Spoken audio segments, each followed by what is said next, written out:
Olá, gente, tudo bem? Eu sou Lucas Machado, professor de História. A aula de hoje é sobre a Era Vargas. Gente, a Era Vargas vai durar 15 anos. Vargas foi o segundo político com mais tempo à frente de um governo, né? Só perdendo para Dom Pedro II, que vai ficar 49 anos. Vargas vai ficar 17, ele vai ter o período da Era Vargas, 15 anos, e depois mais 2 anos à frente como presidente eleito democraticamente, direitinho. A Era Vargas, ela inicia, como eu já falei, em 1930 e vai até 45 e é dividida em 3 períodos.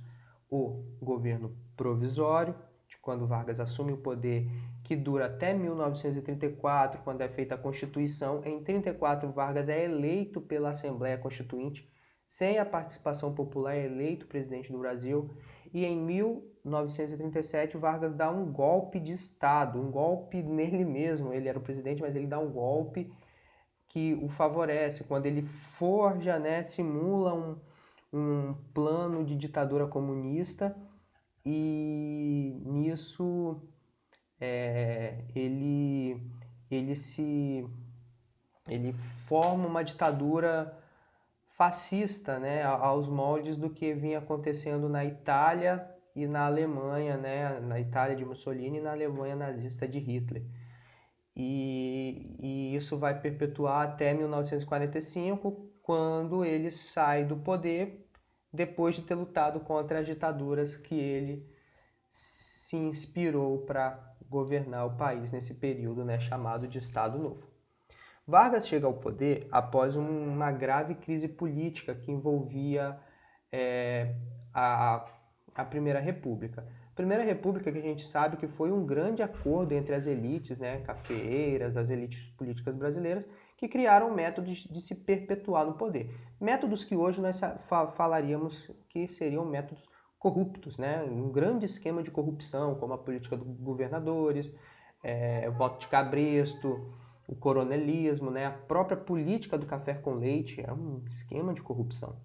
Então, após os paulistas não respeitarem um acordo, né, a política do café com leite, onde um ano se elegia um mineiro e um outro ano elegia um paulista, os mineiros eles se indignaram e formaram um outro grupo político para bater de frente com esses paulistas. Só que como os paulistas estavam no governo federal, eles conseguiram pôr em prática a política do governador, conseguiram, por meio de troca de favores, né, eleger o candidato à presidência, que era o Júlio Prestes, né? Lembrando que nesse ano, o presidente do Brasil era, em 1930, o presidente do Brasil era Washington Luiz. Então, diante disso, o clima era instável no Brasil e depois da morte de João Pessoa, que foi candidato à vice-presidência de Vargas, né, na eleição de 30, o clima de instabilidade política ficou maior ainda, porque com a morte de João Pessoa, as pessoas pensaram, nossa, quem mandou matar João Pessoa foi o governo e tudo mais, aquele clima de instabilidade ficou bastante forte ali, e diante disso tudo, com apoio militar, Vargas consegue tirar do poder o presidente do Brasil naquele momento, Washington Luiz. Tirando Washington Luiz do poder,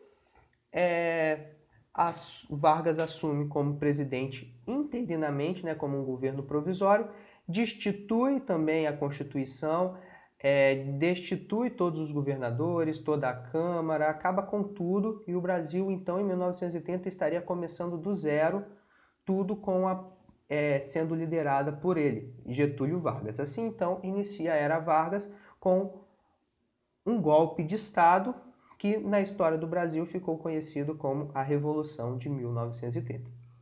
No governo provisório, várias coisas aconteceram. Vargas acabou com o Congresso Nacional, com as assembleias estaduais e as câmaras municipais, ou seja, deixou de existir deputados, senadores, deputados estaduais e vereadores. E também ele passou a nomear interventores para cada estado, com amplos poderes. Como assim? Ele tirou os governadores dos estados e botou uma pessoa de sua confiança. Nesse sentido, Vargas estendeu o seu poder para todos os estados do Brasil, pois quem estava governando os estados eram pessoas que ele confiava, então ele podia fazer e acontecer.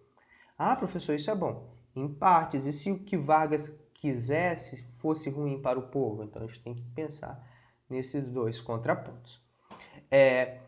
Durante o governo provisório, Vargas vai criar dois ministérios, e ministérios muito importantes para nossas vidas até hoje, né? Que vai ser a criação dos ministérios do Trabalho, Indústria e Comércio e o Ministério da Educação e Saúde, né?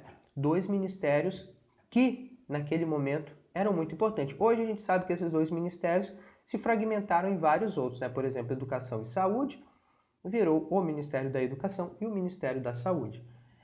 Mas isso foi criado por Vargas. Essas criações de Vargas, né, fazia com que o povo olhasse para ele com bons olhos, porque, poxa, olha lá, o Vargas está criando o Ministério do Trabalho, isso vai beneficiar a gente. Aí o Vargas vai começar a falar em salário mínimo, né?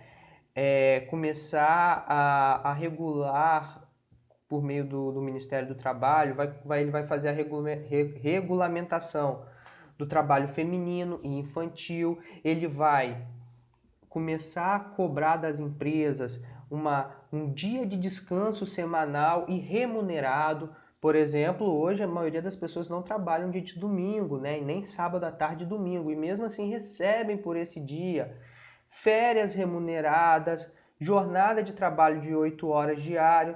Então, tudo isso que o Vargas começou a fazer com o trabalho, com o Ministério do Trabalho, fez com que as pessoas olhassem para ele com bons olhos.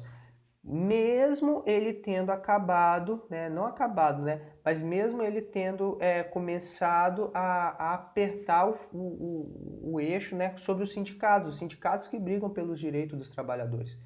Então, mesmo ele prejudicando os sindicatos, mas com as coisas boas que ele vinha fazendo para os trabalhadores, acabou que Vargas conseguiu o apoio da massa brasileira, porque as pessoas começaram a se sentir valorizadas por este governo. Tudo certo? Então, gente, a aula de hoje a gente vai parar por aqui. Na próxima aula nós vamos ver a Revolução Constituinte, né? E o governo constitucional de Vargas. Beleza? Um abraço para vocês e até a próxima.